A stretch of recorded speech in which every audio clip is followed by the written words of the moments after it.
BPharm വിദ്യാർത്ഥിനി ഇന്നലെയാണ് കൊല്ലപ്പെട്ടത്. അതും പട്ടാപ്പകൽ ജനക്കൂട്ടത്തിന് ഇടയിൽ വെച്ച്. പോലീസ് എത്തിയപ്പോൾ കണ്ടത് കഴുത്തിലും മുഖത്തുമെല്ലാം നിരവധി മുറിവുകളുമായി രക്തത്തിൽ കുളിച്ചു കിടക്കുന്ന പ്രിയയാണ്.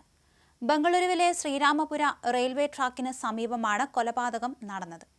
യാമിനി പ്രിയ എന്നാണ് കൊല്ലപ്പെട്ട വിദ്യാർത്ഥിനിയുടെ പേര്. 20 വയസ്സായിരുന്നു. ഹൊസക്കെരെ ഖള്ളിയിലുള്ള കോളേജിലെ ബിഫാം വിദ്യാർത്ഥിനിയായിരുന്നു. അക്രമിയായ വിഘ്നേഷ് ഒളിവിൽ തന്നെയാണ്. പരീക്ഷ ആയതിനാൽ രാവിലെ 7 മണിയോടെ വീട്ടിൽ നിന്ന് ഇറങ്ങിയതാണ് യാമിനി. തിരികെ വീട്ടിലേക്ക് വരുമ്പോഴായിരുന്നു ആക്രമണമുണ്ടായത്. കുറേയേറെ തവണ താൻ യാമിനിയുടെ പിന്നാലെ നടന്നുവെന്നും തന്റെ പ്രണയാഭ്യർത്ഥന യുവതി നിരസിച്ചുവെന്നും വിഘ്നേഷ് പറയുകയും ചെയ്തിരുന്നു സുഹൃത്തുക്കളോട്. ഇത് കാരണമാണ് താൻ കൊലപ്പെടുത്തിയതെന്നാണ് പറഞ്ഞത്. പക്ഷേ ഉടനടി സ്ഥലത്തു നിന്ന് പ്രതി ഓടിപ്പോവുകയായിരുന്നു. കുറ്റകൃത്യം നടന്ന സ്ഥലത്ത് നിന്ന് തെളിവുകൾ ശേഖരിച്ചിട്ടുണ്ട്. ഒളിവിൽ പോയ പ്രതിയെ കണ്ടെത്താൻ പോലീസ് അന്വേഷണം തുടരുകയാണ്. വിഘ്നേഷിനെതിരെ വേറെയും കേസുകൾ നിലവിലുണ്ട്. പ്രിയയും വിഘ്നേഷും നേരത്തെ അടുപ്പമുണ്ടായിരുന്നുവെന്നും പിന്നീട് ചില അഭിപ്രായ വ്യത്യാസങ്ങൾ കാരണം അകലുകയായിരുന്നുവെന്നും പോലീസ് പറയുന്നുണ്ട്.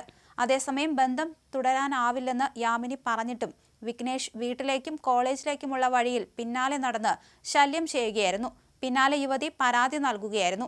ഈ പരാതി നൽകിയതിനു ശേഷമാണ് ഇത്തരത്തിൽ പക വർദ്ധിച്ചതും കൊലപാതകത്തിലേക്ക് നയിച്ചതും.